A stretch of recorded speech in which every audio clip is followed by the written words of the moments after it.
Hello, hello!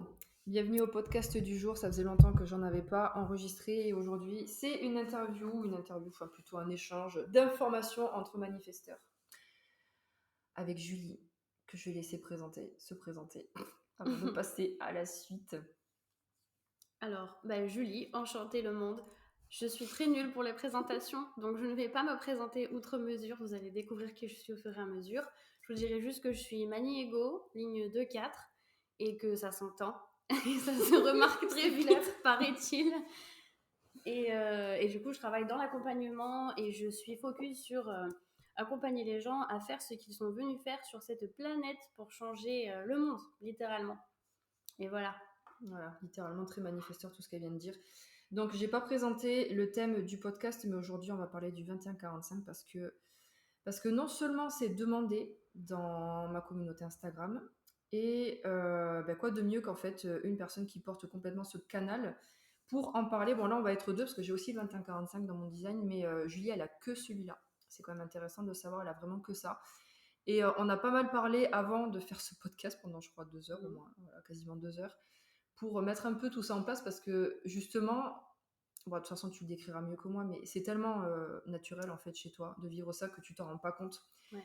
Mais on va essayer de donner une trame à ce podcast pour que vous puissiez vous en rendre compte parce que pour nous c'est assez naturel, donc on va essayer de le cadrer pour lever un peu le voile du doute sur ce canal le canal de l'argent et le design du matérialiste. Donc déjà, Julie, est-ce que tu peux nous parler de comment tu vis ce canal dans l'aspect, comme on a un petit peu parlé avant, tout ce qui est côté tribu, tribal, soutien. Enfin, comment toi, ça se manifeste dans ta vie, comment tu as pu mettre peut-être des mots par rapport à ce potentiel de ce canal entre la porte du contrôle et la porte du rassembleur. Voilà. Donc comment toi, voilà, tu peux nous en parler dans ce que tu vis, dans tes cercles, etc., etc. Alors, la façon dont nous, on l'a abordé quand on en a discuté, c'est un peu parti dans tous les sens. Mais pour le clarifier, pour commencer, je dirais qu'on en parlait en cercle. Et c'est beaucoup plus simple de le visualiser comme ça. Mm-mm. J'ai pas le canal de l'individualité à proprement parler, mais je reste assez électron libre.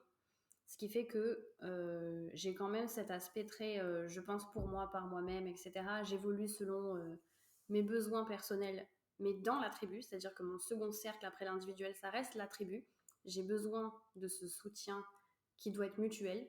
Il y a ce côté très donnant-donnant, équivalent, où je prends pas plus que ce que je donne et je donne pas plus que ce que je reçois. Enfin, il y a un côté équilibre comme ça. Et ça peut être démesuré dans la mesure où ça va dans les deux sens. Mais j'en ai pas eu beaucoup dans ma vie. Et c'est comme ça que je sais que j'en ai besoin. Parce que plus j'avance, et plus je ressens le fait que quand je touche du doigt à ce côté tribu, je vais vachement bien. Mm. J'avance mieux même dans mes pensées, dans mon travail, dans tout ce que je fais. Il y a un côté rassurant, il y a un côté force, une énergie un peu qui se génère et qui se transmet, qui est hyper sûre en fait.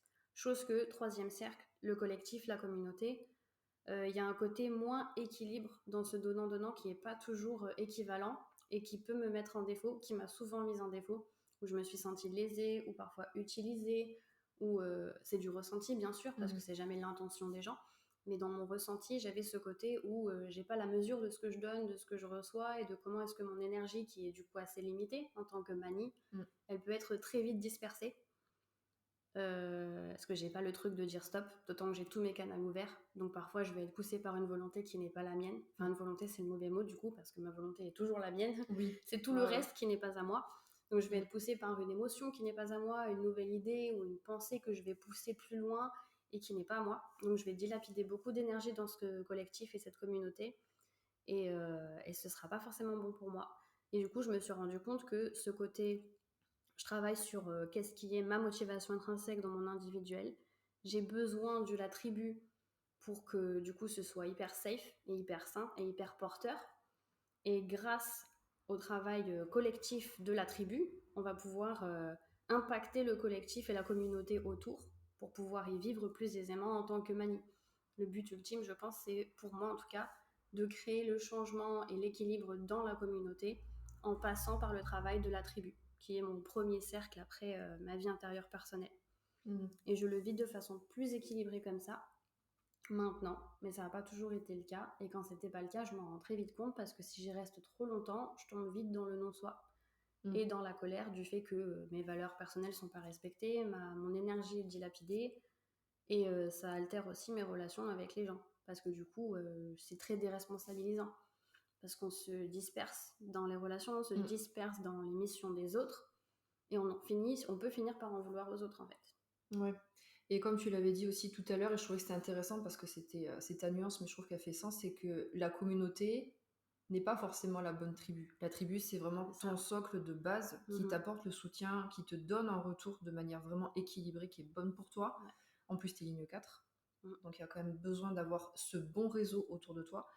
Et c'est vrai que n'importe quelle communauté n'est pas la bonne communauté. Enfin, vraiment, c'est très ligne 4 Ouais. et Tritriba, tout ça. Enfin, c'est vraiment, il y a une nuance dans ce que tu dis. Je trouvais que ça faisait sens. C'était vraiment la communauté, c'est le stade au-dessus, mais la tribu, c'est le sang. C'est le Quoi. sang, ouais. C'est C'est le le sang. sang de la veine. C'est ça, exact. C'est Donc, ce qui fait que en fait, tu peux te sentir à l'aise dans la communauté parce que tu as ce filtre au départ de la tribu qui te porte et qui te soutient. Et même si tu trouves pas ce soutien comme tu voudrais peut-être dans la communauté, c'est pas grave parce que tu as ce premier cercle qui est là pour ça en fait. oui. Et tu peux impacter correctement et comme tu le veux vraiment le collectif parce que tu as ce soutien avant. Tandis que, ouais, c'est ce qu'on disait tout à l'heure, une communauté qui n'est pas la bonne communauté, en fait, ce sera pas ma tribu, quoi. J'ai besoin de ma tribu pour pouvoir impacter la communauté. Et pour y vivre, en fait. Ouais. Je peux pas vivre dans la communauté si j'ai pas la tribu d'abord. Ouais, ça crée vraiment le socle qui, pas qui assoit la confiance, parce que c'est peut-être pas les mots exactement justes, mais ça ancre quand même malgré tout. Ouais. Je sais pas Sur comment la tu le ressens. longévité, en fait. C'est-à-dire que j'aurai toujours la confiance parce que je suis un maniego. Donc, dans Oui. la mesure où je sais ce que je veux, je sais toujours trouver et développer les ressources pour y aller, l'obtenir ou quelle que soit cette chose-là. En revanche, je le fais de façon beaucoup plus sereine sur la longueur si j'ai ce côté ressourçant de la tribu, le côté un peu galvanisant que j'ai pas avec uniquement la communauté. Si je passais pas le cap de la tribu, ça finirait par être drainant pour moi d'être aussi efficace, efficiente et rapide dans l'effet et dans l'impact que je veux avoir sur le collectif. Ce serait drainant en fait, parce que je serais dispersée, mon énergie elle serait dilapidée à fond et peut-être même pas de façon volontaire hein, de la part des gens de la communauté, simplement c'est pas ma tribu quoi. Donc en fait c'est ça. Ouais, je vois. Parce que la tribu finalement, si on peut aussi rajouter un truc, c'est les proches qui sont complètement réceptifs à ton énergie. Qui valide en fait, ouais. Qui Ouais. valide aussi, même inconsciemment, qui valide par le simple fait qu'ils t'invalident pas. Parfois, c'est ça aussi. Le fait d'avoir une tribu, c'est pas forcément quelqu'un qui dit ouais, mais c'est trop bien ce que tu fais. C'est juste le fait d'avoir quelqu'un qui est en bon manie pour le coup et un bon réceptacle de l'information que tu lui donnes. Genre, en ce moment, je fais ça. Et qui va pas avoir de réaction. Quitte à ne pas avoir de réaction, mais c'est déjà très bien. Quelqu'un qui te dit pas ah ok, mais tu penses pas que, ah ok, mais peut-être que. Rien que ça, c'est une réponse que j'attendrais de la part de la communauté, mais pas de la part de ma tribu. Oui. Ouais, ma tribu, elle me dirait probablement ah trop cool, bah tu sais quoi, moi en ce moment je fais ça.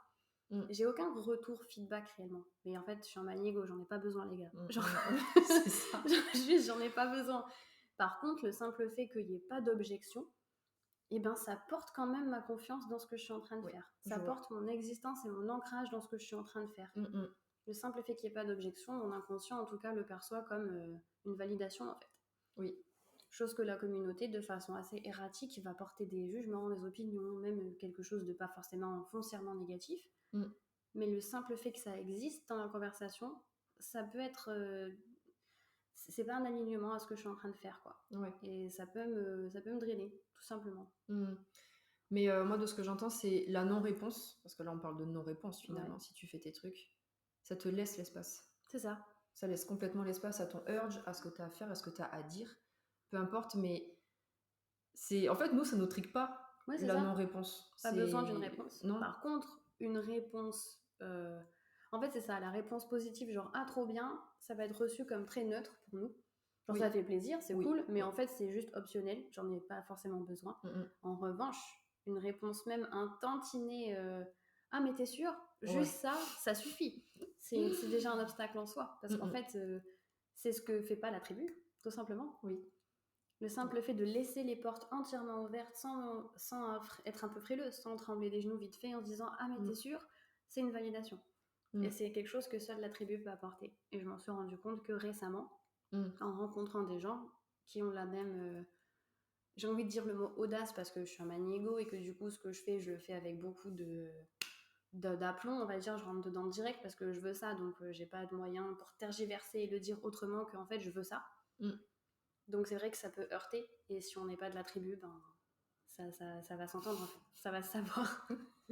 Si t'es pas de ma tribu, tu vas te dire ok d'accord, mais calme tes ardeurs. Quelqu'un de la tribu, il dira pas ça.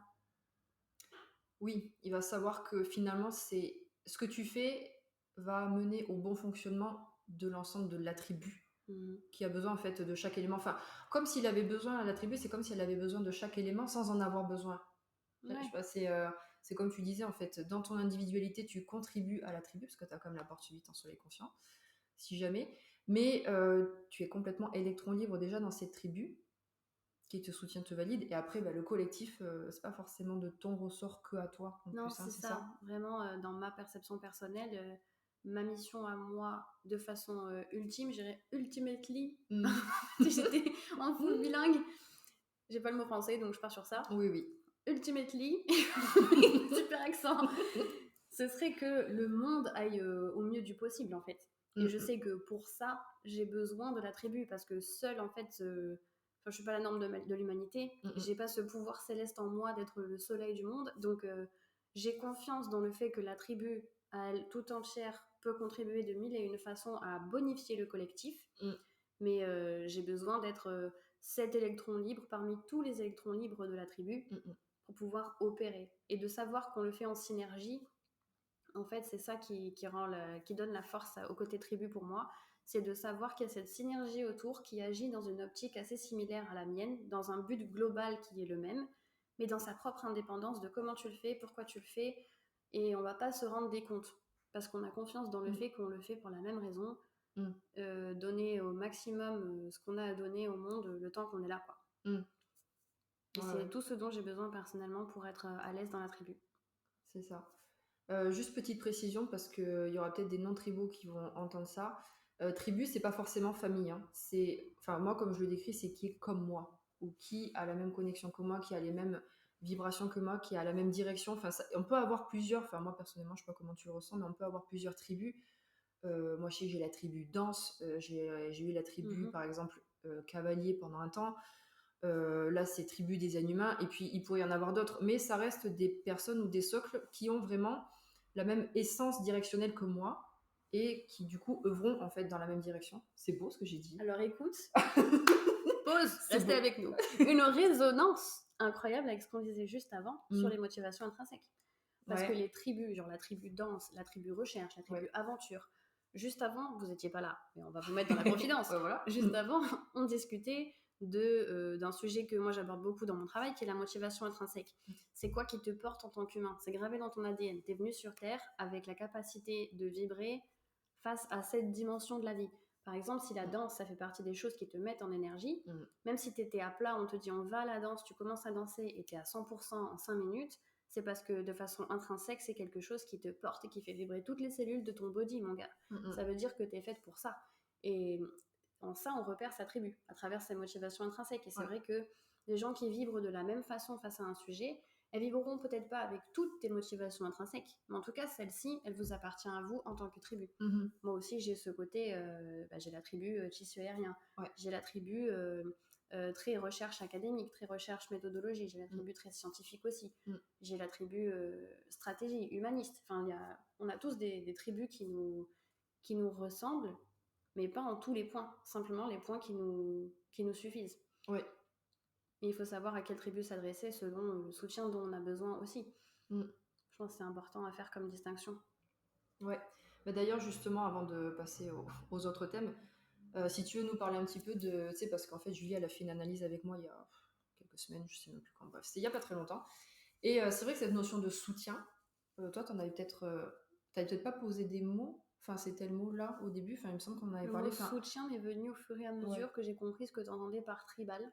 Et c'est parce qu'on en a parlé que j'ai réalisé qu'effectivement, c'est quelque chose que je ressentais quand nous on discutait ensemble. qu'avec quelques autres personnes, je ressentais aussi. Et je venais d'effectuer dans ma vie un tri, peut-être qui va pas durer de cette façon, mais j'avais ce besoin-là de m'éloigner de certaines vibes, en fait, qui me drainaient, en fait, vraiment fort. Oui. Et qui m'apportaient pas ce soutien. Et j'ai réalisé que j'avais besoin de m'entourer de plus de gens de la tribu pour pouvoir éventuellement après reconnecter avec ces gens qui sont en fait de la communauté. Ou du moins peut-être d'une tribu, mais qui n'est pas celle dont j'ai besoin maintenant, en fait, tout simplement. Dans ce que j'essaie de réaliser dans ma vie. Et oui, du coup, j'ai posé des mots, moi, personnellement, sur ça au moment où on en a parlé pendant l'analyse. Ouais. So, second thème qu'on voulait aborder, parce que quand même ce canal-là, comme je l'ai dit un petit peu avant, il s'appelle le canal de l'argent, le design du matérialiste. Et souvent, je pense que c'est une énergie qui n'est pas très comprise. Alors déjà, point le plus gros, tous les tabous qu'il y a, principalement en Occident, je pense que c'est quand même important de le souligner, autour de l'argent. Déjà, on vit dans un truc bien judéo-chrétien où faire de l'argent, c'est pas bien vu. En France, c'est encore pire. Donc ce canal-là, il est bien mis à mal. Donc déjà, la communauté française a pas mal de croyances autour de l'argent. Et là, on te dit, boum, allez Julie, bah, tu nais avec uniquement le canal de l'argent, où tu es bien matérialiste, tu es bien tribal. Encore, tu as de la chance, tu n'as pas beaucoup de ligne 3, enfin je me souviens plus exactement combien tu en as, donc allez, peut-être le lien à la matière, à la confrontation pure et dure, c'est légèrement plus léger. Mais bon, on est quand même face à ça. Donc, est-ce que tu peux nous parler de, voilà, comment toi... Bon, c'est très rigolo parce qu'en fait, je lui ai posé la question avant quand on a fait la trame et puis elle me dit, mais t'avais dit quoi? C'est un non-sujet, l'argent. Ouais, c'est un non-sujet en fait. Mais grave, voilà. Donc le lien à l'argent et à la matière, parce que on est quand même sur du tribal, on est très lié à la matière, au concret, au matériel en fait, pas dans le fait d'être matérialiste pour accumuler, pour avoir des possessions, c'est pas ça du tout. C'est là, on touche la matière, on est dans la vie physique plutôt avec ce canal-là. Donc voilà, je t'en prie, je te laisse l'espace pour en parler. C'est vrai que la question, elle m'a fait sourire parce que je disais, mais ça veut dire quoi en fait? Je comprends même pas la question parce que l'argent, ça l'a fait rire, mais c'est vrai que en fait c'est un non-sujet, c'est une non-question parce qu'en fait c'est juste ce qui se situe entre là où je suis maintenant et ce que je veux. Et je suis un mani ego, les gars. Il n'y a rien entre ce que moi je veux et maintenant. Tu vois ce que je veux dire? Il n'y a pas. Oui, c'est ça, ouais. Il y a l'argent, ok, d'accord, il y a aussi des marches entre ici et le premier étage. Hein. Ça n'empêchera pas d'aller au premier étage. Tu vois, enfin, concrètement, c'est juste. Peut-être parce que j'ai grandi. Je pense qu'il doit y avoir aussi le côté culturel, le côté conditionnement qui joue. L'argent, ça n'a jamais eu une place prépondérante par rapport au niveau humain, en tout cas dans la façon dont j'ai été éduquée. C'est-à-dire que autant, oui, c'est important pour pas mourir, hein, on doit tous payer son loyer, on doit manger, etc.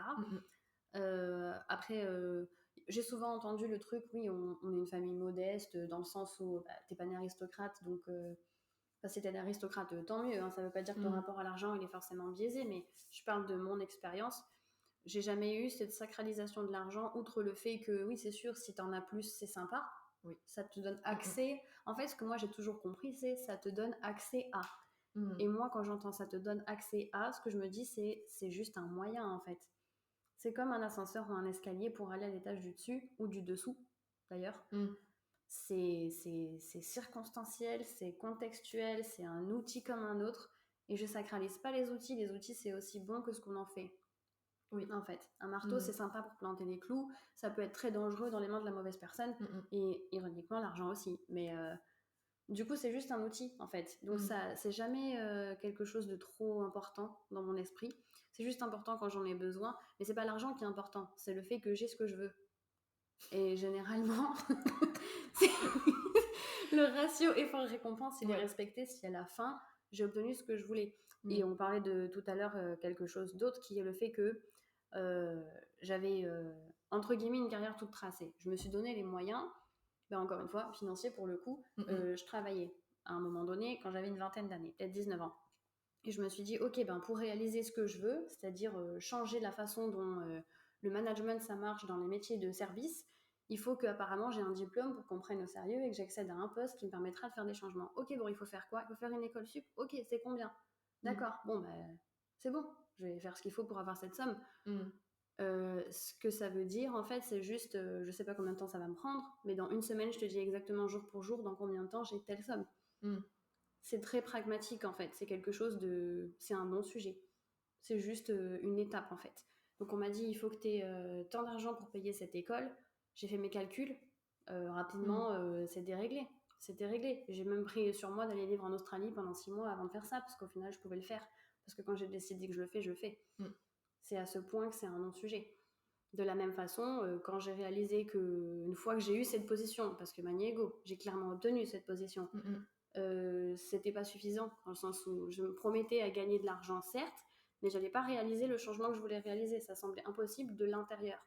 J'ai tout quitté. Donc je me suis, parce que je voulais absolument créer ce changement d'une façon ou d'une autre, je me suis mise en situation de précarité. Choisie. Oui. Et je pense, on en parlait tout à l'heure, que le fait que je l'ai pas mal vécu, entre guillemets, attention, ça a été très difficile à certains moments, ça a été éprouvant, bien sûr, mais en fait, l'insécurité financière, elle était moindre par rapport à l'insécurité existentielle que ça me procurait de me dire, ok, bah, je vais gagner de l'argent, mais je vais pas accomplir ce que j'ai décidé que j'allais accomplir. Ce que je veux accomplir, si je veux l'accomplir, il faut que je passe par cette étape où je suis dans la précarité pendant un petit moment. J'ai résolu le problème aussi vite que possible, mais c'était obligatoire à ce moment-là. J'aurais pu retourner dans l'état où je gagnais plus d'argent pour pallier cette insécurité financière, en fait, mais j'aurais pas accompli ce que je veux. Et pour moi, ça, c'est une insécurité existentielle qui est pire que celle de ne pas avoir d'argent. Quand bien même, je suis un 21-45, c'est important pour moi. Je suis un cœur égo défini, je suis un Maniego, et ce que je veux, c'est plus important que l'insécurité financière.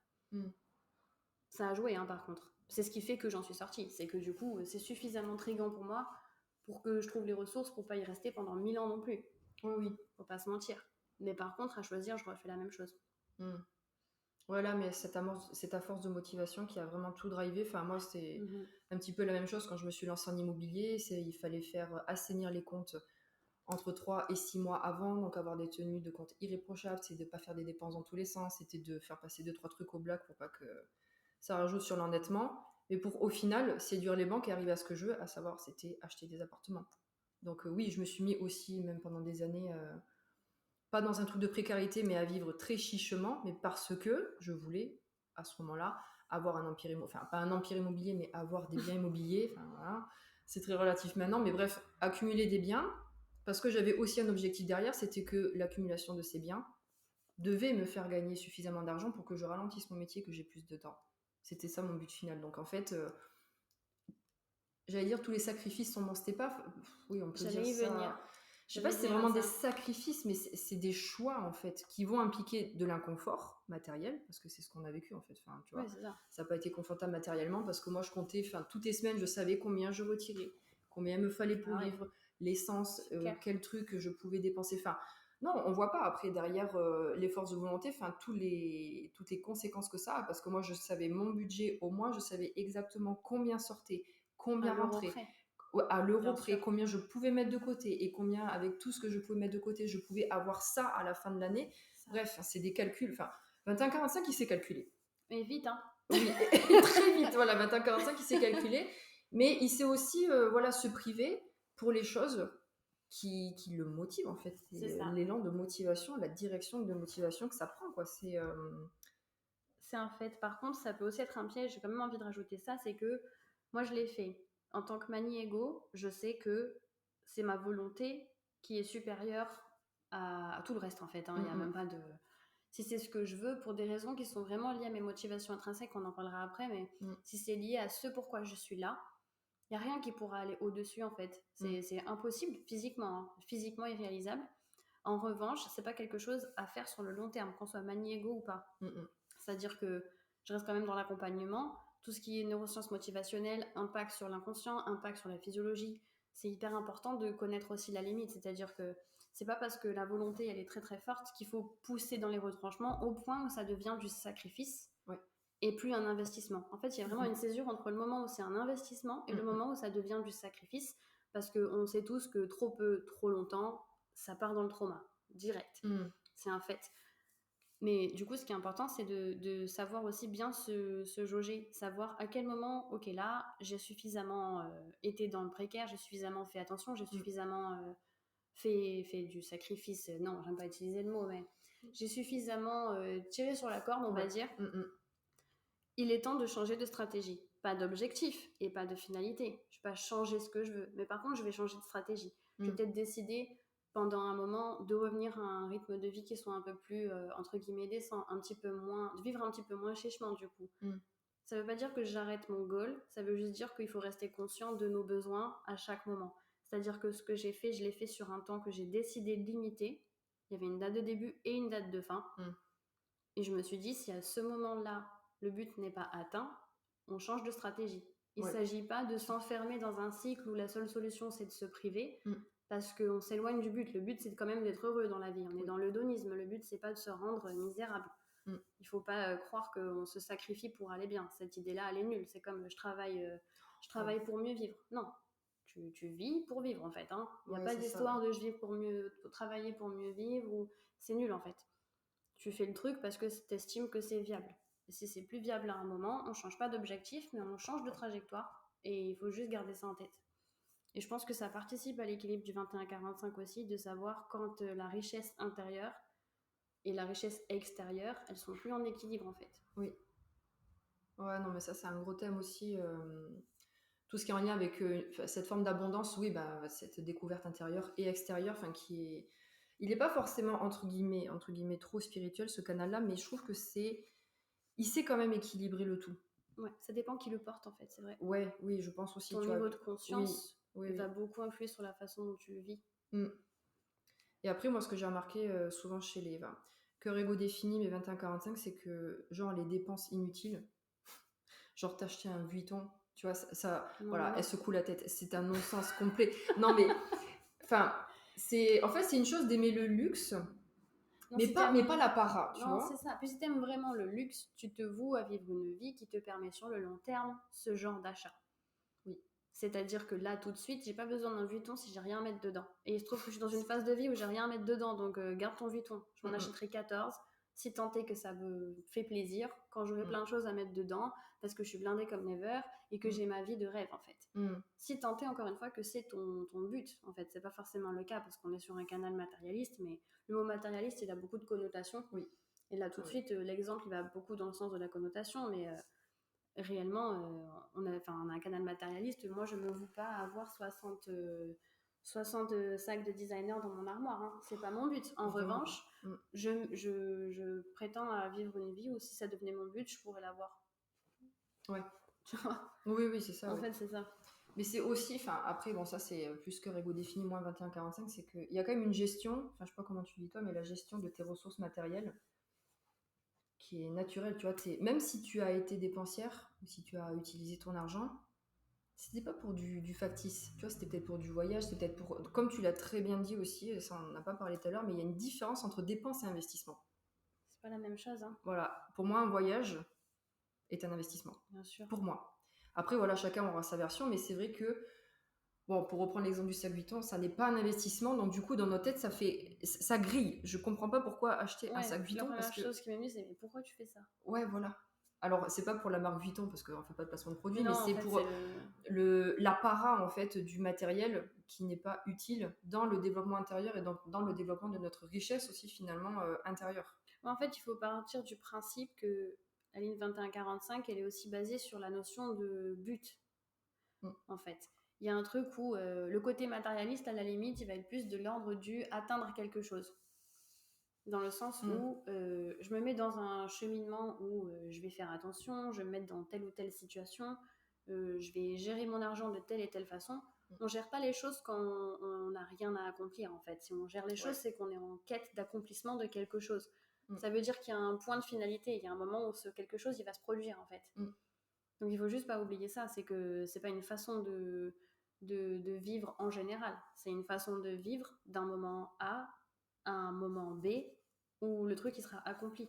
C'est-à-dire que j'investis parce que j'ai une finalité en tête. Oui, voilà, c'est ça. J'ai une finalité en tête. Donc en fait, on fait jamais les choses au hasard. Ça devient pas ma nature que de faire attention ou ma nature que d'investir que dans des trucs utiles, parce que c'est pas vivre ça. Vivre, c'est aussi savoir se faire plaisir sans qu'il y ait un but. Faut pas devenir une machine à faire, au contraire. Mais il faut pas oublier non plus que si à la base, ce qui est important pour moi, c'est prendre l'exemple d'atteindre mon but, de devenir, imaginons que mon truc à moi, c'est de vouloir devenir influenceur voyage, numéro 1 en France, par exemple. Je sais pas pourquoi je suis partie sur ça, mais why not? Si c'est ça mon but, bah, je vais rien faire de outrement coûteux qui va me séparer de cet accomplissement en Mm. fait. Je vais quand même faire des choses qui me font plaisir. Est-ce que ça veut dire que parce que j'ai besoin d'argent pour tous mes voyages extraordinaires, je vais jamais inviter ma mère au brunch? Non, Mm. parce que ça c'est enrichissant, c'est plaisant, ça fait partie des choses qui te font plaisir si t'es quelqu'un de normal que de faire plaisir à tes proches, de partager des moments de qualité avec eux. Mm. Mm. En revanche, tu sais que ça a une fin. Ce moment où tu fais attention, il a une fin. C'est important de ne pas en faire un mojo, quoi. C'est pas une façon de vivre. C'est Mm. juste une façon de réaliser un objectif ou Oui. d'atteindre quelque chose. Ça veut pas dire que toute ta vie, tu es régie par ça. En fait, on a un côté économe et un côté hyper capable de...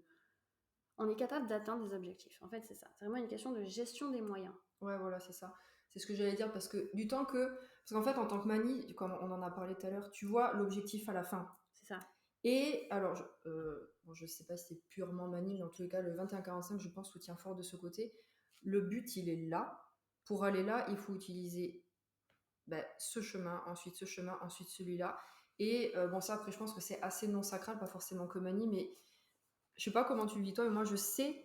Enfin, là, par exemple, on va reprendre l'exemple, j'ai voulu avoir plus de temps. Dans mon aventure immobilière, à la base, c'était avoir plus de temps. Pour moi, avoir plus de temps, il me fallait plus d'argent. Je pouvais pas me tuer à la tâche en tant qu'infirmière parce que j'allais cramer au burn-out. Donc, il me fallait du passif. Pour avoir du passif, il y a quoi? Il y a plein d'autres choses. Enfin, il y a plein de choses différentes, dont l'immobilier. Pour arriver à l'immobilier, il fallait que je sache investir. Pour savoir investir, je me forme en fait, tout simplement. Et je savais, enfin, je crois qu'on a un petit peu ce truc où on sait quelles seront les bonnes personnes qui vont nous soutenir pour accomplir le but, pour arriver à cette big picture là. Donc il y a des étapes, mais j'ai l'impression que ce 21-45 il soutient pas trop mal pour ok, voilà plus ou moins les étapes, mais cette personne-là va m'aider, ce fonctionnement-là il va m'aider, ce placement-là il va m'aider, et pour ensuite arriver au but, tu vois. Donc c'est vraiment, comme tu disais, c'était prioriser C'est ça. les investissements, prioriser là où on met l'énergie pour atteindre le but, quoi. Et puis le but, en plus, une fois qu'on l'a senti et trouvé, il n'y a rien qui peut nous en séparer, quoi. Non, c'est ça. C'est parce qu'en même temps, il y a aussi cette notion de il y a un début et une fin qui aide l'esprit à se dire que ce soit une difficulté ou une obligation. En fait, c'est pas vraiment une obligation dans la mesure où tu l'as choisi, premièrement. C'est une obligation circonstancielle que tu choisis et que tu veux en fait choisir parce que ça te permet d'obtenir ce que tu veux encore plus que le fait de pas faire ce truc chiant du moment. En fait. Ça prime, en termes de hiérarchie, c'est ce qui prime. Mais le fait de savoir que ça a une fin, et j'en reviens à ce que je disais, c'est pas toute ta vie qui va être définie par ce choix ou par cette routine. Simplement, c'est le chemin soit le plus court, soit le plus efficace, soit le plus efficient, soit le plus qualitatif, jusqu'à ton objectif ou jusqu'au point auquel tu veux arriver en fait. Mais comme tu sais qu'une fois que ça c'est fait, ben, tu peux complètement décider de te réinventer dans la façon dont tu vis ta vie. En fait, c'est juste des bouts de vie. C'est des bouts de vie. C'est vraiment des tronçons, en fait. Du coup, il faut pas oublier qu'on n'est pas ce qu'on fait. En fait, ça revient vraiment à ça. On n'est pas ce qu'on fait. Et la chance d'avoir le 21-45, c'est que on va pas l'oublier, en fait. Parce que quand tu auras eu ça, tu vas vouloir autre chose. Et naturellement, tu vas devenir ce que tu as besoin de devenir et faire ce que tu as besoin de faire pour l'obtenir. Et si ça, c'est radicalement l'opposé de tout ce que tu as dû faire pour obtenir ce que tu voulais avant, tu le feras en fait. Grave, c'est ça. Il faut juste pas oublier que le 21-45, je pense que c'est vraiment un truc de versatilité et de presque de personnalité multiple en fait, parce que on n'est pas ce qu'on fait.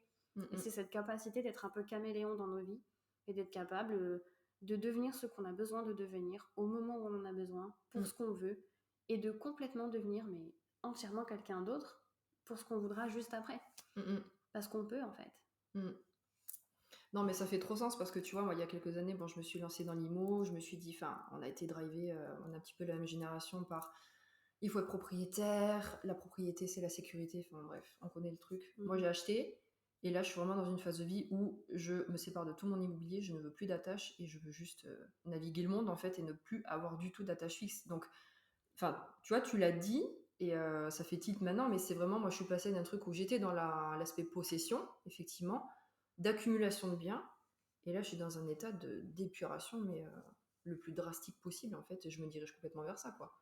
Et pour le coup, comme tu l'as si bien dit, c'est littéralement l'opposé. Où jusqu'à il n'y a pas si longtemps, j'étais vraiment très dans le mindset fort, la super yang et tout, là, à fond. Et là, bon, nous, on en parle parce qu'on fait des activités qui vont dans ce sens-là. On est en mode réceptivité du yin, enfin pour être dans cette réceptivité du manifesteur, afin de recevoir les canalisations pour les amener ensuite dans notre tribu, dans le collectif, etc. au fur et à mesure. Donc c'est vraiment deux polarités qui sont complètement différentes en fait. Et ça, Ouais. c'est hyper triguant aussi, hein, parce que mine de rien, de se dire attends, moi j'ai opté pour tel comportement pour atteindre tel but, et puis en fait je fais un 180, je pars dans l'autre sens, ça peut être triguant aussi d'un point de vue identitaire, hein. Enfin, Ouais, si t'es pas prêt à ça, ou que mm, t'as pas travaillé les choses qu'il y a à travailler, que tu te connais pas suffisamment, parce qu'en fait, parfois, on n'est pas prêt pour, mais on se sait, en fait. On oui, se sait, on se connaît. oui, Il y a des choses que je vais m'apprêter à faire où je sais que là, j'ai un point de vigilance. mm, Je sais que je suis pas prête à ce que ce soit hyper fluide. Mais comme je le sais, bah, je peux pas être surprise, en fait. oui, oui, Je m'y attends. mm, Et il y a un truc intéressant sur la notion du yin et du yang, c'est que, de façon symbolique, le yang, c'est un contenant pour le yin. Donc si de base, ton yang, quand tu as ton 21-45, il est bien, qu'il est équilibré, mm, en fait, tu as un contenant parfait pour la créativité et la liberté un peu créative de ton yin. Du coup, tu peux redevenir qui tu veux parce que ton contenant, il est sécure et il est mm, stable. Donc, encore une fois, travailler son équilibre masculin-féminin quand on a le 21-45, je pense que c'est plus que primordial, ne serait-ce que parce que si tu veux en jouir à 100% et pouvoir l'utiliser au maximum de ce que ça peut t'offrir dans la vie, surtout quand, comme moi, t'as que ça, en fait, mm. même si tu connais pas le HD du tout et quand on n'a jamais parlé, c'est un minimum de sens de l'intériorité et d'introspective. Naturellement, dans ta vie, tu t'es probablement dirigé vers cette notion de devenir un contenant safe pour tes propres envies parce que tu n'as pas le choix, amigo, Mm, en mm, fait. mm, Et mm, si tu mm. le fais pas, tu vas te rendre compte que tu te retrouves très insécure dans des tentatives parce que tu vas quand même le faire. Naturellement, si t'es un maniego comme moi, c'est sûr que tu vas le faire. Mm. Physiologiquement, t'as pas le choix. Toutes tes cellules, elles vont dire non, on veut ça. Tu Oui. vas y aller. Ah oui. Et si tu le fais pas, tu es en dépression au moment où on parle. Donc calme-toi. Et aussi, vas-y en fait. Parce que dans tous les cas, si tu le fais pas, tu vas être physiquement malade. Mais Mm. si tu le fais et que ton yin et ton yang ne sont pas bien équilibrés, ben déjà c'est cool parce que c'est un très bon exercice pour apprendre à équilibrer ce yin et ce yang. Mm, mm. Parce que tu peux pas te lancer dans quelque chose si t'as pas la volonté de laisser ta créativité s'exprimer. Oui. Surtout si tu changes d'objectif, ce qui va être le cas plusieurs fois dans ta vie, je te le souhaite. Mm, mm. Sinon ça va être très triste, Mm, très mm. long. Oui, c'est clair. Et c'était pas le contenant sécure et stable qui te dit, ben oui, je sais comment gérer la matière, je sais comment gérer le changement, je sais que je suis sécure sur mes appuis et je peux me permettre de, voilà, j'ai cette sécurité de savoir que je sais rebondir, comme cette colonne vertébrale qui te tient debout quoi qu'il arrive. Et j'ai ce yin en fait qui se permet d'aller vagabonder, d'aller tester des choses, d'aller faire l'expérience de prendre des chemins peut-être de traverse, peut-être qui paraissent ne pas être très sûrs, peut-être qu'ils le seront pas. Mais en fait, tu t'en fous parce que ton yang, il est tellement présent pour contenir cette créativité qui est en fait plein de potentialités. Et c'est sur ça en fait que travaille le 21-45. Enfin, c'est sur ça que ça t'aide à travailler. C'est que tu as le potentiel pour aller chercher des choses inconnues en fait. Tu peux te permettre d'y aller. Mais il faut être sûr d'avoir un yang et un yin qui soient bien équilibrés. En tout cas, d'avoir un socle et un contenant qui soient en place, quoi. Ouais. Et pour laisser venir aussi le urge créatif du manifesteur, mais alors là, sinon, si on ça. commence à parler de ça. Ouais, non, c'est fini après, hein. On va nous perdre. Mais ouais, voilà, en gros, c'est par le yin que le manifesteur va capter ses urges créatives. Donc, s'il n'y a pas non plus un minimum d'espace avec un contenant qui est sûr et solide pour réceptionner ça, bah, les actions vont être bancales, de toute façon. Bah ouais. En plus, en tant que mani, ce que tu vas recevoir, c'est des choses qui n'ont jamais été vues. Ça veut dire que ça te met foncièrement dans une position un peu insécure parce que tu es là, ok, donc comment je vais communiquer au reste du monde un truc qu'il n'a jamais vu, qu'il n'a même jamais demandé de façon explicite, qu'il n'est même pas sûr de vouloir, alors que moi, je suis mani, si je le reçois, c'est que c'est de ça que le monde a besoin. C'est le concept du mani, donc il n'y a même pas besoin de mettre en doute le fait que tu reçois quelque chose qui te paraît fou. Ton opinion sur le sujet, littéralement, l'univers s'en fout un peu, hein. Il te l'envoie parce que tu es un réceptacle. Oui, tu voilà, n'es pas c'est là ça. pour donner ton opinion. C'est clair. Par contre, voilà, si tu laisses pas ton yin s'exprimer sur tout ce que tu reçois qui semble un peu foufou, en fait, on va dire, un peu crazy, bah déjà, ça va pas se produire. Et en fait, pour avoir cette confiance-là de laisser s'exprimer ce truc un petit peu farfelu, entre guillemets, t'as besoin d'un yang qui soit ancré, en fait. Ouais, c'est clair. Qui ait la confiance de dire au monde, hé les gars, c'est comme ça, en fait. Et ça, je vous le propose et je vous le montre avec toute la folie que ça peut impliquer et avec confiance. Mais c'est pas la confiance du yin, c'est la confiance du yang. Oui. Tu présentes dans toute son intégralité la créativité de ce yin et de ce urge parce que tu peux le faire de par ta stabilité dans le yang. Et c'est pour ça qu'on a des auras fermées aussi. C'est qu'on ne peut pas se permettre de prendre la critique trop à l'intérieur, parce que sinon on ne ferait jamais émerger quoi que ce soit, on n'initierait jamais rien. Et c'est ce yang-là en fait qui permet de nous donner le courage d'initier des choses pour lesquelles le monde n'est pas toujours prêt. En fait, c'est ce qui donne la sécurité au yin, d'être mis en mots et d'être montré au monde. Oh non, c'est trop poétiquement dit, je trouve que c'est vraiment l'expression du féminin. Mais pour le coup, c'est vrai, l'expression du féminin et du masculin dans ce 21-45, elle est, au niveau de la symbolique, elle est forte. Surtout, parce que là, on est entre manifesteurs, donc par le manifesteur qui, lui, canalise, qui est là pour réceptionner, mais dans l'ancrage pour justement manifester dans la matière. Donc justement, dernier thème, parce que sinon on en a pour 4 heures. Au niveau de tout ce qui est volonté, challenge, voilà, si tu veux nous en parler un petit peu avec cette autorité de l'ego. Donc l'autorité de l'ego, pour rappel, pour ceux qui, parce que je ne l'ai pas dit au début, c'est une des plus rares des autorités. Même l'autorité lunaire du réflecteur serait, au conditionnel, serait plus fréquente que l'autorité de l'ego. Moi j'en ai plein autour de moi, je suis très contente d'avoir plein de manies ego. Je trouve ça absolument fabuleux. Mais voilà, c'est une autorité très rare qui n'a pas beaucoup de contenu dessus, juste pour faire la petite parenthèse sur les réseaux sociaux. Donc elle est souvent pas très bien comprise et je trouve que c'est une grande chance de pouvoir avoir Julie qui peut nous en parler avec sa propre expérience à elle d'un point de vue design humain et puis vie concrète, pour nous parler un petit peu de comment tu vis ta volonté. Ouais, je pense que tu vas en dire plus que ce que je vais poser comme question, parce que de toute façon on ne se pose pas de questions entre manifesteurs. Mais cette conversation avance en roue libre. Ouais, c'est voilà, les pensées qui s'entrechoquent. Mais c'est ça, à déterminément défini les deux, voilà, c'est bon, on est bien. Donc voilà, je te laisse l'espace pour c'est marrant s'exprimer dessus. parce que j'ai le sourire qui me vient direct en repensant à une phrase que j'ai dit quand j'étais plus petite, genre plus petite en mode vraiment petite quoi, où on te dit souvent quand t'es gamin, oui mais exemple quand les grandes personnes elles parlent, les enfants ils se taisent, tu sais, c'est des choses qui sont un peu établies alors que réellement c'est juste des êtres humains, ils se trouvent avoir un âge différent qui communiquent. Simplement il y en a un qui a un pouvoir que l'autre n'a pas, il est adulte. Oui. Crazy. Je trouvais ça fou, moi, j'ai jamais compris. Mais bon, c'est pas grave. Je peux concevoir même quand je comprends pas. Ouais.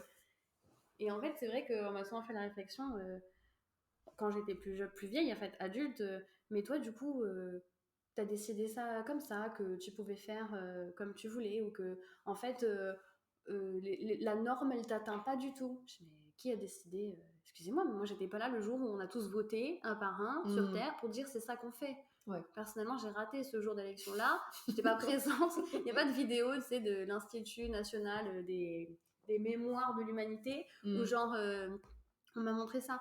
Donc à part recevoir l'information de la part d'une tierce personne en fait qui me dit bah en fait ça se fait pas.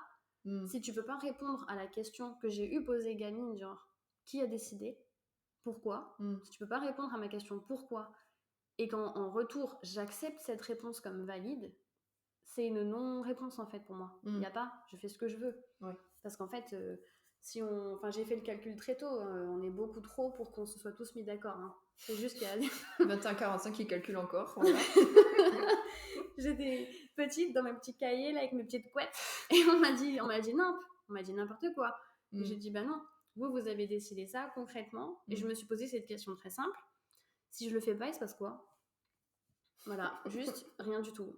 Vous allez rager, super. Mais je préfère que ce soit vous qui ragiez plutôt que moi, parce que moi, de faire ça, ça me fait rager. Je trouve ça nul. Donc en fait, dans ma vie, la volonté, sans avoir mis les mots tels que je le fais aujourd'hui, parce que je suis une adulte et qu'on parle d'un sujet qu'on connaît, enfin toi, t'en es experte, moi, je suis pas experte du human design, mais je connais le mien en tout cas. Avant même d'avoir fait mon analyse profil, je la connaissais parce que je suis en phase avec ce qui est bon pour moi ou pas. Quand j'étais gamine, je savais déjà, en fait, ça me saoule, ça j'aime pas, donc je vais pas le faire en fait. Ouais. Vous avez décidé que vous le faites. Peut-être que vous avez même pas décidé, peut-être que vous avez par défaut choisi de faire comme on vous a dit, et c'est votre droit. Mais le libre arbitre, pour moi, c'est le concept de j'ai choisi. Mais j'ai choisi parce que je veux, réellement. Il n'y a pas d'autres critères. Si tu choisis un truc, c'est parce que tu veux, tu vois. Oui, voilà, ouais. Et puis, dans ce que tu décris, parce qu'il y aura comme une majorité de peut-être sacro ou d'émotionnels qui vont écouter, pour les émotionnels, il y a toujours un oui mais. Oui, mais je sais pas, peut-être, on navigue dans nos émotions, ça me fait plaisir, ça fait pas plaisir. Et c'est vrai que, enfin moi j'ai le 21-45 aussi, je m'étais pas mal tablée sur ça pour reconnecter mes émotions parce que c'est très compliqué. Mais c'est vrai qu'il y a ce truc que je veux et on sent qu'il y a le moteur qui s'allume. Toutes les cellules elles vont dans cette direction. Et si je veux pas, il y a que dalle en fait. C'est vraiment, Mais en fait, c'est c'est quoi aussi simple et aussi complexe que ça, tu vois. Ouais, en fait, c'est marrant parce que, étant assez. Moi, j'ai tous les centres ouverts, ça veut dire qu'au final, je vais quand même être vachement portée par des sursauts d'émotions, des Mm, sursauts de mm, pensées qui m'appartiennent pas, mm, mm. ou qui vont être. Ou des pensées qui sont potentiellement à moi en partie, qui vont être exacerbées, Mm, mm, et qui vont peut-être se poser à moi comme si elles étaient réelles et valides, alors qu'elles ne le sont pas du tout en ce qui me concerne. mm, mm. Et ça peut pour moi aussi poser, enfin ça a pu par le passé, plus maintenant, mais Ouais. ça a pu par le passé me poser problème, des soucis de conscience, genre oui mais du coup si je fais ça, et du coup prendre la décision par rapport à l'impact que ça aura sur les autres. Oui. Il y a une ligne de mon design qui est vachement sur ça, sur le côté peur de la réaction émotionnelle en face. Ouais, c'est ton Parce que du plexus coup, non défini. Ouais. ouais, comme je Mm, vais vivre le sursaut émotionnel mm. de contrariété possiblement que la personne en face va vivre, pour éviter de m'imposer cette charge émotionnelle qui va être décuplée pour moi, que Mm. j'anticipe en fait, je vais éviter de Oui. faire quelque chose. Mais c'est plus par anticipation Mm. que par autre chose en fait, réellement. Oui. Et pourquoi je disais ça? Oui, ça peut être un truc qui peut entacher ma volonté, qui peut peut-être me mettre des bâtons dans les roues dans mon design initial, qui est en fait ça je veux. Oui. Parce que j'ai ce truc qui est par nature de tous mes centres ouverts est hyper empathique, super éponge. Mm, mm. Et je peux, si je me fie qu'à ça, devenir un peu, passer dans le non-soi en fait. Oui. Et Ouais, ouais. c'est un truc sur lequel, je crois que c'est la chose que j'ai eu travailler le plus longtemps, et que parfois encore, dans certains domaines de vie, je continue à devoir travailler Mm. avec certaines personnes. Et ça reste. Ça, pour le coup, ça reste. Quand on a que le 21-45, ça reste. Parce que c'est un truc qui est inhérent à tous les centres, quoi. Je veux dire, tout est décuplé. Ouais, ouais. Donc, tout est anticipé. Vachement. Oui, puis les réactions émotionnelles chez le plexus solaire non défini, c'est quand même ce qu'on dit le deuxième centre le plus difficile à déconditionner. Donc, faut quand même se dire que dans ce contexte-là, toi, tu as pu prendre des décisions pendant longtemps pour faire plaisir à l'autre. Donc, soit pour éviter la confrontation émotionnelle, soit éventuellement aussi, l'autre versant, c'est pour ressentir les bonnes émotions des autres et les amplifier et t'identifier par rapport à ça. Ça a pu être ça. Enfin, en tous les cas, chez les non émotionnels, ça peut. Je l'ai observé ça. Voilà. Moi, c'est plus la première version où je vais éviter le choc émotionnel. Ouais, ouais. Je pense que ça me renvoyait aussi au moment où j'étais pas en phase forcément avec moi dans mon entièreté, une image de moi qui pouvait être hyper négative en fait. Parce que j'ai aucun centre défini à part ma volonté et ma gorge, quoi. Donc je veux dire concrètement, ça peut être si au niveau identitaire on n'est pas carré avec soi, ça peut être super difficile à vivre. C'est un truc qu'on n'a pas forcément abordé, mais si on n'est pas en accord avec si on n'est pas dans l'amour inconditionnel envers soi-même, on est dedans, genre vraiment fort. Parce que en fait, c'est vraiment le truc d'accepter ce qu'on veut. Et ça, c'est vraiment je pense c'est le dernier level, tu vois, le boss level d'accepter son 21-45. C'est de dire, si je suis comme je suis et que je veux ce que je veux, j'aime ça. En fait, c'est que j'aime. Il faut juste accepter ce que je veux, je l'aime. Et si ce que je veux, ça implique une réaction émotionnelle désagréable pour quelqu'un d'autre, il faut que j'accepte que j'aime quand même ça. En fait, même si on n'aime pas faire subir aux autres quelque chose, tu vois, encore une fois, je le dis d'une façon qui est assez déresponsabilisante, dans le sens je vais faire subir. Non, je vais exister. Je vais exister telle que je suis parce que c'est ce que je veux, indépendamment de la réaction du monde autour de moi. Ça implique de m'aimer inconditionnellement plus fort que ce que j'aime le bonheur des autres. Et c'est par là que commence le fait d'être aligné avec soi et avec le monde, en fait. C'est que je m'aime d'abord. Et c'est encore dur à dire pour certaines personnes. Même au moment où je l'ai dit, j'étais à 99% avec moi, là. Mais il y a 1% qui dit hey, elle est forte, cette phrase, quand même. Ouais, c'est clair. Tu vois ? Ouais. Je me suis surprise un peu, je vous cache pas. Mais c'est sorti. J'ai regardé Margot avec un air genre, mais qu'est-ce qui m'arrive ? Circonspect. Non, mais oui, en fait, ça implique, et je pense que je le réalise pleinement au moment où je fais la phrase, d'être inconditionnellement en accord avec ce qu'on est pour le vivre pleinement. En fait, c'est le but même de ce canal, je pense. C'est peut-être même le but du canal. C'est de conduire la personne à aller jusqu'à dire je m'aime suffisamment de façon entière pour dire tout ce que je veux, en fait, c'est ça. Et si ce que je veux, ça implique de façon indirecte une réaction émotionnelle négative, désagréable chez l'autre, ça change rien. Parce que ce que je veux, s'il y a un truc que la vie de Maniego m'a appris, c'est que ce que je veux, je l'ai, et ce que je veux, c'est ce que j'aime. Et si ce que j'aime le plus, c'est ce qui me rend heureuse et que ça te contrarie, peut-être il y a une leçon à tirer de ça. Peut-être que le fait de me sentir complètement heureuse et de te voir contrariée de ce fait-là, ça veut dire que t'es pas ma tribu déjà. Compliqué ça, hein. Ouais, mais ça implique aussi de réaliser des choses qu'on n'a pas envie de réaliser. Parfois des gens qu'on a sacralisés, ou qu'on a beaucoup aimé, ou qu'on aime encore beaucoup, parce qu'on peut aimer les gens à toutes les distances, hein. L'amour traverse les continents, les gars, et les univers et les vies. Pour ceux qui sont pas au courant, l'amour traverse les vies. Ouais, c'est clair. Donc on peut aimer quelqu'un et ne pas l'avoir dans sa vie. On peut aimer quelqu'un et accepter qu'il fait pas partie de notre tribu. Oui. Et ça, c'est un deuil. Et le travail du deuil, il est énorme. Mais je pense que le 21-45, il mène aussi à ce genre de choses. Des acceptations de ça, en fait. De genre, je dois m'aimer en entier. Et si pour m'aimer en entier, je dois renoncer à l'amour de quelqu'un d'autre, et ben, c'est ce qui va devoir se passer. Parce qu'entre l'amour de quelqu'un d'autre et l'amour que j'ai pour moi, si je choisis encore l'amour de quelqu'un d'autre, c'est qu'il y a du travail à faire sur l'amour de soi, en fait. Et sur l'estime de soi aussi. Et la confiance en soi. Et c'est vraiment tout le travail du 21-45 de façon ultime, je dirais. Et une autre chose qu'une maman elle m'avait dit aussi par rapport à sa fille qui a, je sais plus si elle est manie égo, enfin en tous les cas elle avait le 21-45 et elle me disait déjà elle a 8 ans, elle est fascinée par l'argent l'enfant, mais genre fascinée. Et elle me disait mais je vois que le challenge pour vous c'est en fait juste ça se résumerait à assumer ce que tu veux. Ouais. Mais ces quelques mots je trouve qu'ils sont hyper forts parce que là on est tous on en a, même si on a le 21-45 en nous, c'est dur d'assumer ce qu'on veut, d'assumer d'avoir peut-être une vie abondante, d'avoir peut-être une famille, peut-être de ne pas avoir de famille, tu vois. Mais c'est quoi, c'est fou, hein. Mais c'est très bien dit, en tout cas la maman, elle a très bien vu à travers son enfant. Ouais. Vraiment. Elle a été très clairvoyante. Parce qu'au final, tu vois, quel que soit tout ce que tu viens de dire, assumer d'avoir de l'argent, assumer d'avoir tel ou tel train de vie, à la fin de la journée, toutes les choses qu'elles ont, enfin ces choses-là, elles ont en commun le fait de susciter des réactions de l'extérieur. D'ailleurs, les craintes par rapport au fait d'avoir de l'argent, c'est la tribune va m'accepter, je vais me faire juger. C'est souvent en réaction au monde extérieur. Et ça rejoint ce qu'on disait juste avant. C'est le fait d'avoir ce que je veux et d'aimer la vie que j'ai et d'aimer tout moi, en fait, puisque c'est tout mon être qui veut ça. Par extension, c'est moi. Donc si je m'aime moi en entier, je n'ai pas peur de ne pas être aimée par l'extérieur. Et en fait, vraiment, quand on dit l'antidote est dans le venin, c'est pas pour rien. Ça peut être un cadeau empoisonné, mais pour la raison simple, c'est que la médecine, elle est vraiment dans le venin, vraiment. Ça peut être une souffrance permanente de dire « Ouais, mais en fait, je vais être détestée tout le temps. » Et là, je parle en connaissance de cause parce que jusqu'à encore il n'y a pas très longtemps, quelques années, je dirais, et même en allant plus loin, il y a 1 an, très honnêtement, je vivais encore mal l'idée de dire « Je vais devoir m'exposer au monde dans ce que je fais. » Genre, je travaillais beaucoup. Là, je travaille à m'exposer plus, mais je travaillais beaucoup en interpersonnel, en bouche à oreille. Je rencontrais les gens. Le lien se créait de façon très tribale. Très, on se reconnaît, ok, on bosse ensemble, d'accord.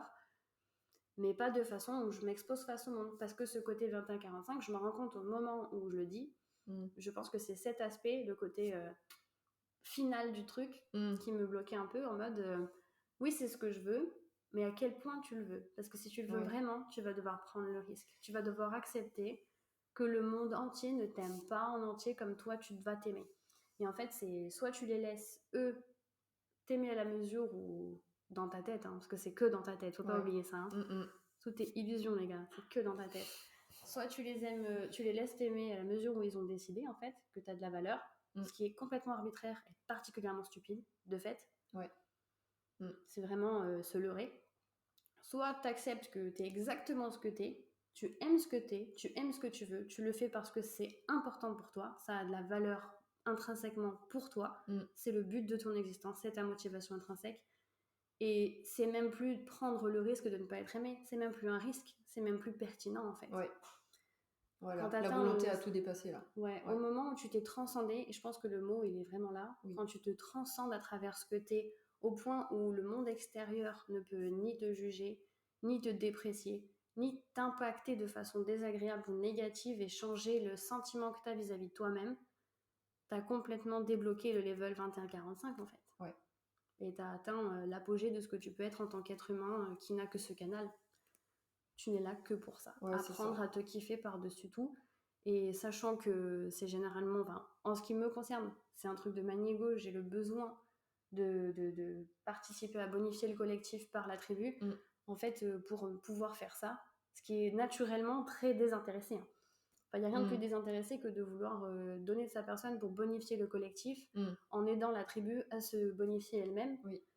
Ah ouais. Ça demande de façon très ironique et très paradoxale d'être très très égoïste en fait, quelque part, et de dire je me kiffe par-dessus tout et je le fais pour que tout le monde puisse se kiffer aussi en fait. Oui, je vois. Ouais. Bon, après, poursuite de la contribution de son soleil conscient, je pense que tu peux pas faire autrement, toi. Ouais, moi je On pas est le choix. vraiment... Ouais, Mais non, du t'as coup, pas le choix. c'est un truc encore plus quoi. Même si je voulais, je pourrais pas ne pas m'aimer et accomplir ce que je veux. En fait, si je veux que le monde aille mieux, il faut que je me choisisse d'abord. Ce qui est très paradoxal. Si tu m'as suivi sur ça, bravo. Et si... mais ça fait encore plus sens. Et après, c'est vrai que, enfin là, c'était juste pour rebondir par rapport à ce que tu disais.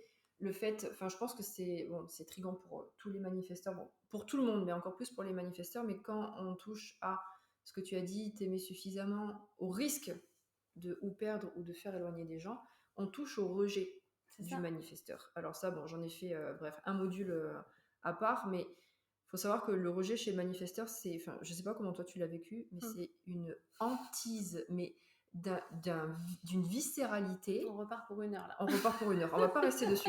Mais bref, en tous les cas, enfin c'est pas pour envoyer, c'est pas pour se saucer en plus de ça, mais c'est vrai que être dans cette dynamique de se choisir soi, quitte à se séparer d'une tribu dans laquelle on a grandi, c'est hyper trigant pour tout être humain parce que notre cortex singulaire, là, il a encore besoin d'être en mode caverne, mais vraiment le rejet pour les manifesteurs, en fait, il faut juste se souvenir que, pour rappel, comme ça, on sent déjà qu'on est à part, qu'on a un mode de vie qui est à part, qu'on a une perception de la vie qui est complètement à part, et si en plus on assume de sortir de notre tribu en tant que 21-45, t'es confronté à tes plus grosses peurs viscérales, quoi. Donc ça peut être très compliqué de gérer ce canal parce que ça soulève plein de choses conscientes et inconscientes, notamment sur ce point de vue-là, plus l'identité, etc. Si on n'a pas le centre G défini, comme toi, du coup, tu as, tu dis, mais dans quelle direction je vais, en fait? Mais en fait, ta bonne direction, c'est ta volonté.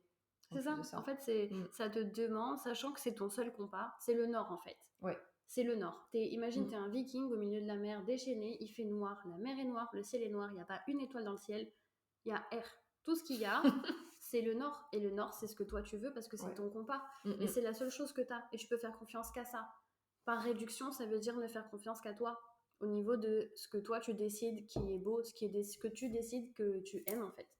Et ça se suffire à soi-même. Littéralement, la phrase se suffire à soi-même implique que la vie des autres est sans pertinence par rapport à la qualité de ton existence. Ouais. Et tu vois, ce que tu viens de dire, ça me fait penser à un truc qui est, moi, quand je travaille sur la mission de vie des gens, parce qu'il y a une partie d'accompagnement dont on a parlé tout à l'heure, qui est très indive, se découvrir, se savoir, se connaître, etc. Et la partie business, où on travaille l'impact des business à grande échelle, on est sur comment tu fais pour découvrir ce sur quoi tu es censé avoir un vrai impact et rayonner vraiment. Tu travailles sur les blessures. Tu travailles sur les blessures. Et quand je parle de blessures du rejet, je me gosse. Mais quelle blague, évidemment, le rejet. C'est ce qui fait que tu peux rester terré pendant des années à croire que le monde te déteste. Je sais de quoi je parle. Genre vraiment. Ouais, oui, c'est clair. Non, mais comme littéralement, je pense 100% d'entre vous en fait. Parce que t'es manie, tu sais. Ah ouais, non, mais le rejet, c'est... Et le rejet, il a tellement de visages. Le rejet, il a plein de visages. Et en général, si on travaille sur la nature du rejet, la fonction qu'a eu le rejet dans ta vie, la façon dont ça s'est exprimé, la façon dont tu l'as vécu, on arrive facilement à... Parce qu'en fait, on a choisi toutes les vies, les vies qu'on a choisi de mener, on a choisi de les mener. Je veux dire, toutes les épreuves que tu as choisies, tu les as choisies pour une raison. Enfin, pas consciemment dans cette vie, hein, mais évidemment ailleurs. Avant de venir ici, tu t'es dit quelle excellente idée. et du coup, trop bonne idée ça. Mais oui. Et en fait, c'était pour une raison simple, ça te mène à quelque chose de plus grand. Et c'est en travaillant sur ce que cette blessure-là, vécue par toi, par le prisme de ce que tu es, te conduit à penser, à mener et à vouloir voir comme changement en fait. Cette blessure, elle t'amène à te dire, moi j'aurais voulu que ce soit différent. Ça m'a blessée. Et si le monde avait été comme ça, alors peut-être que j'aurais pas été blessée. Et maintenant, ton taf en tant qu'adulte, c'est de faire en sorte que le monde devienne littéralement comme ça. Pour que les autres petits comme toi ne soient pas blessés. Enfin, en fait, tu te penses toi-même, tu penses tes propres blessures en étant le changement que tu veux voir dans le monde. Je suis pas Michael Jackson, mais be the man. Yeah, be the man. Be the change. Et c'est ça le but. Mon Dieu, bon, on a fait une petite pause là et en fait, on est chaud bouillant pour on va faire une conclusion. Et vous n'êtes pas prêts là. Parce que, en fait, là, pour resituer le contexte, donc ce canal-là, voilà, il n'y a pas beaucoup de contenu dessus. On l'appelle le design du matérialiste. Effectivement, là, on en parlait avec Julie. Derrière le mot matérialiste, on met beaucoup la notion d'argent. Alors oui, c'est le canal de l'argent, il y a beaucoup la notion d'argent, effectivement. Mais dans tous les cas, donc Rego défini, 2145, comme on a dit, il est dans la matière. Donc, pour résumer, mais après, je sais que Julie, elle va tellement bien expliquer mieux que moi après, vous l'avez compris, c'est que pour moi, on dit pas que c'est un canal spirituel. Souvent, on parle du 1949, canal très spirituel, etc., et ainsi que quelques d'autres.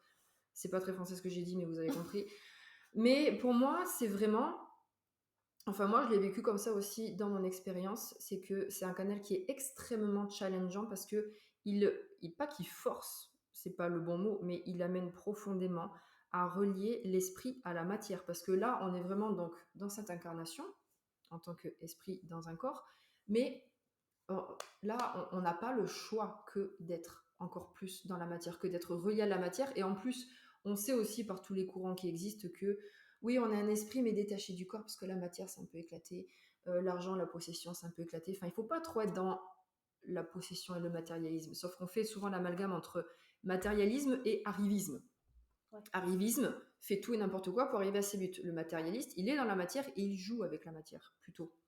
Donc pour moi, c'est... en tous les cas, je sais que ça a été un dilemme pendant longtemps que de relier justement cet esprit très spirituel, cette connexion surtout en tant que manifesteur qui est connecté à cette source, à la matière, alors qu'on nous a pompé dans tous les sens que c'est soit tu es complètement spirituel, soit tu es complètement dans la matière, mais tu ne peux pas être de moi. Ça a été un challenge. Non mais ça, moi, ça a été un dilemme. Les cheveux sur la tête. Hein. Ah ouais, moi ça a été un dilemme pendant tellement longtemps, c'est que je sentais que je devais faire un choix entre ou être dans la spiritualité ou être dans la matière, mais quelle souffrance. Non mais déjà c'est scientifiquement incorrect, sémantiquement impossible, donc il faut arrêter quoi. Ça n'a pas de sens. Ça m'agace. Fin du débat. Ça n'a pas de sens tout ça. Donc ouais, pour moi c'est, comme on a dit, c'est un canal qui te pousse à être vraiment dans ton incarnation quoi. Tu n'as pas le choix. Ouais. En fait déjà que t'as que ça, donc bon courage pour faire autre chose. Déjà de 1, ouais. Tu peux pas esquiver en fait. Si tu esquives, tu vas souffrir et t'es pas venu ici pour souffrir, ok? Ah ouais, non, mais moi c'était vraiment une souffrance vraiment de me dire je dois faire un choix. C'était horriblement souffrant. Alors déjà, moi j'aimerais bien revenir sur un point très simple qui est celui de la sémantique, l'origine des mots et le sens des mots. Parce qu'on n'invente pas les mots en fait, ils ont déjà un sens, on n'est pas là pour réinventer les mots, genre vraiment. Être spirituel, ok. Déjà tu es un être, il n'y a pas de problème.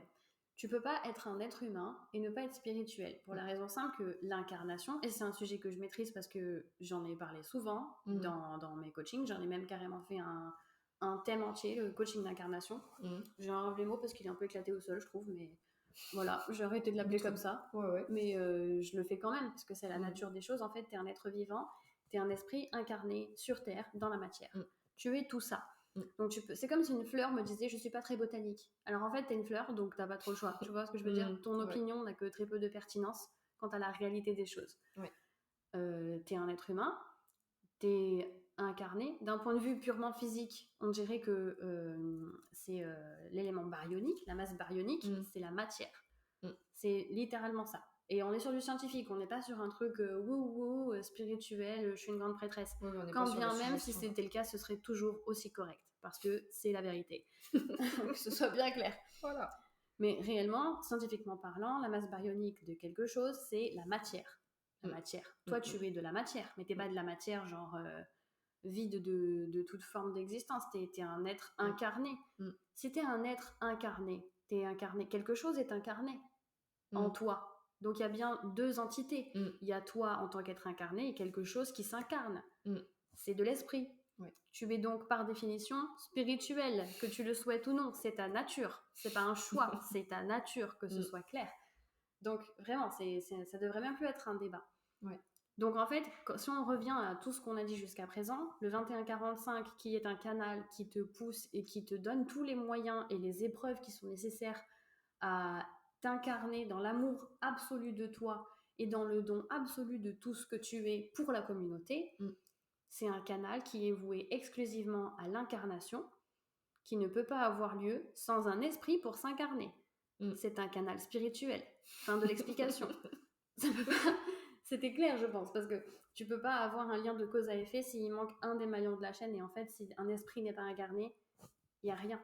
Tu n'es pas là, en fait. Et c'est le seul but du canal 21-45, c'est d'être là, dans ton entièreté, dans l'énergie à la plus haute fréquence qu'on connaisse, à savoir celle de l'amour, et de la gratitude. Pour ceux qui ont envie de lancer le débat, non, c'est la gratitude qui est la plus haute fréquence.